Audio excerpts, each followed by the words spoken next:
ने की कथा सुनाई तो जब राजा परीक्षित के लिए विमान आया, जब राजा परीक्षित विमान में बैठे तो जब जाने लगे तो राजा मूर्छं ददामिच्छा, राजा का मूर्छ हुआ तो राजा का विस्मिता। विधाता किसे कहते हैं? कौन है विधाता? ब्रह्मा जी। ब्रह्मा जी और देवी देवता देखने लगे महाराज इसको तो श्राप मिला था, वो भी एक ब्राह्मण का श्राप तो महाराज जब लगता है तो 7 पीढ़ियां तक महाराज उस हिसाब से कुपित रहते हैं। तो बोले इनका उद्धार कैसे हुआ? तो देखा महाराज नीचे सुखदेव जी ने इन्हें सुंदर भागवत का अमृत का पान करवाया। तो आज ब्रह्मा जी सभी देवता जब जाते हैं तो सुखदेव जी से कहते हैं महाराज हमें आपके साथ थोड़ा व्यापार करना है। बोले किस चीज का व्यापार? तो बोला महाराज आपने जो राजा परीक्षित को जो कथा सुनाई आप हमें वह भागवत कथा दे दो। उस श्रीमद् भागवत कथा को हमें दे दो और इसके बदले आप स्वर्ग में रहने वाला जो अमृत का कलश है आप उसे ले लो।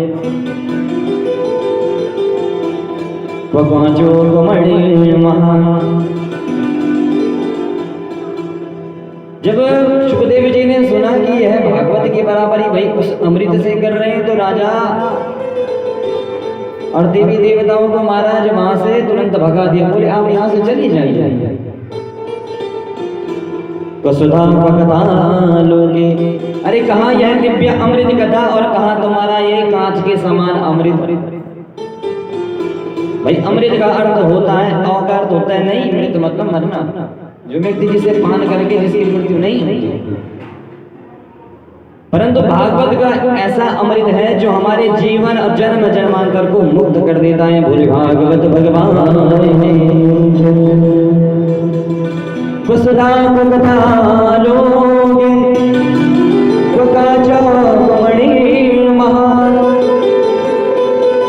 जब कहकर भगा दिया कि आप तो व्यापार के लिए आए हो महाराज, तो सत्यलोकिं तुलं बत्वा स्वर्ग से एक तराजू लेकर आए। एक पलड़े पर भागवत जी को रखा, एक पलड़े पर जितने भी शास्त्र ग्रंथ उपनिषद वेद पुण्य तीर्थ तप। परंतु श्रीमद् भागवत का जो पलड़ा था वह नीचे रहा, झुका हुआ रहा। क्यों? क्योंकि वो भारी था। क्यों भागवत भारी क्यों था? निगम कल्पतरु गणित फलम शुकमुखामृत लव संयुतम पिबत भागवतम रश्मिमालया मुहुरहो रसिकं भुवि भावकम्। क्यों रहा भागवत का पलड़ा नीचे? क्योंकि भागवत एक ऐसा अमृत है जो हमें इस आत्मा को उस परमात्मा से मिलाता है। बोल भगवान की जो कामनाओं की पूर्ति करता है वह है श्रीमद् भागवत। तो देखो आज कितना भाग्य है हमारा, इस दिव्य भागवत कथा का हम सभी लोग पान कर रहे हैं। तो इस मन रूपी से आज हमें मुक्त होना चाहिए। आप लोगों ने गजेंद्र मोक्ष की कथा सुनी ना, जिसमें भगवान से प्रार्थना करता है ओम नमो भगवते तस्मै। भगवान जब मेरे पुत्र मेरी धर्म पत्नियों ने मेरा साथ छोड़ दिया, मेरे भाई बंधुओं ने मेरा साथ छोड़ दिया, अंतिम में तू ही मेरा क्या है? मेरा परमात्मा मेरी रक्षा कर। तो आप कभी देखना जब आप पर कोई कष्ट आए तो महाराज कोई साथ नहीं देता। दुख में ही अपनों का पता चलता है महाराज, सुख में तो क्या है, सुख में तो सभी आते हैं। भाई अगर हमारे घर में शादी विवाह है तो सुख में तो सब आता है, परंतु तो दुख आ जाए। शास्त्र कहते हैं जब व्यक्ति को दुख आते हैं तो व्यक्ति को सबसे पहले जाना चाहिए जब किसी के घर में दुख आता है। और बोले जब कोई प्रसन्नता वाली बात हो तो सबसे लेट में जाना चाहिए, आराम से जाना चाहिए। परंतु जब दुख आए तो दौड़ते दौड़ते चले जाना चाहिए। तो भागवत कथा हमें इस जीवन में हमें मुक्त किस प्रकार हम यह सिखाती है कि हम मुक्त कैसे होंगे। इस प्रकार हम मुक्त का साधन करें।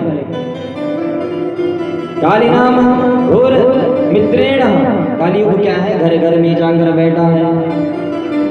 इहम घोरा गलो प्रायो जीव श्याम दुर्दाम, घर घर में महाराज कलियुग का आगमन हो चुका है। किस प्रकार कलियुग आता है, बोले बुद्धि के द्वारा। तो कलियुग का इतना प्रभाव है। पहले क्या होता था, गांव होता था, गांव। तो पुराण कहता है कि एक गांव में एक कलियुग होता है। भाई एक गांव में एक कलियुग होता है। पहले एक गांव में एक कलियुग होता। कलियुग का मतलब कोई ऐसा व्यक्ति रहता था जिसने पूरा गांव बर्बाद करके रखा है, मतलब जिसके पीछे पूरा गांव क्या है, नाम खराब हो रहा है। अब धीरे धीरे कलियुग का क्या है, घर में आगमन होना, घर आया।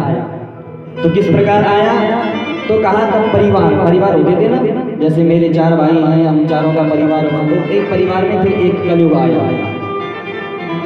जब परिवार में एक कलियुग आया तो धीरे धीरे और भीतर गया, तो हर घर में एक कलियुग का जन्म होता है। कैसा कलियुग, बोले जिसकी बुद्धि क्या हो,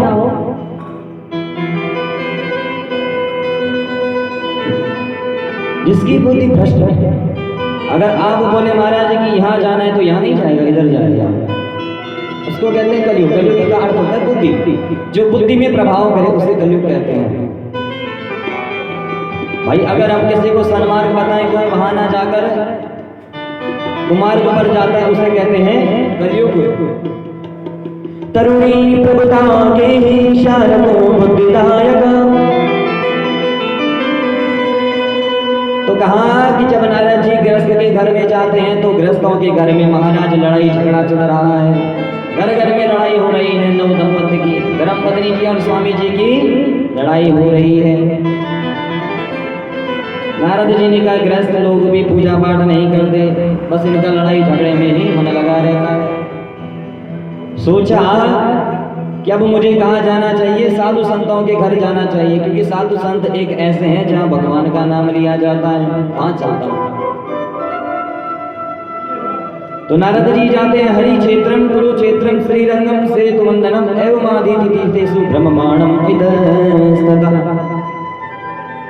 अब सन्यासियों के घर गए महाराज, तो सन्यासियों के भी बड़ी बड़ी चित्र कथा देखी। एक महल से जोर जोर से रोने की आवाज आ रही है सन्यासियों के घर में। पूछा महाराज आपका नाम क्या है, किसका घर है ये जहाँ से बच्चों की बात है। बोले इनका नाम है मोहनी बाबा। नारद जी ने कहा नाम तो मोहनी है, पर महाराज बच्चों का हाल ना देखो।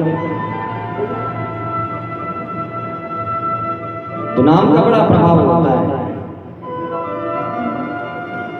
एक घर में एक बालक ने जन्म लिया। बालक ने जन्म लिया तो महाराज उसके माता पिता ने उसका नाम प्रेम से क्या रख दिया, भगतू। क्या रख दिया, थोड़ा जोर से बोलिए। बोले भगवान ने की जय। उसका नाम रख दिया भगतू। अब भगतू नाम रखा तो धीरे धीरे पालन पोषण होता रहा। जब भगतू बड़ा हुआ तो उसको स्कूल में भेजा, तो पढ़ाई लिखाई में बड़ा तेज, कुछ भी कार्य दे देता तो उसको कर देता, बड़ा तेज बुद्धि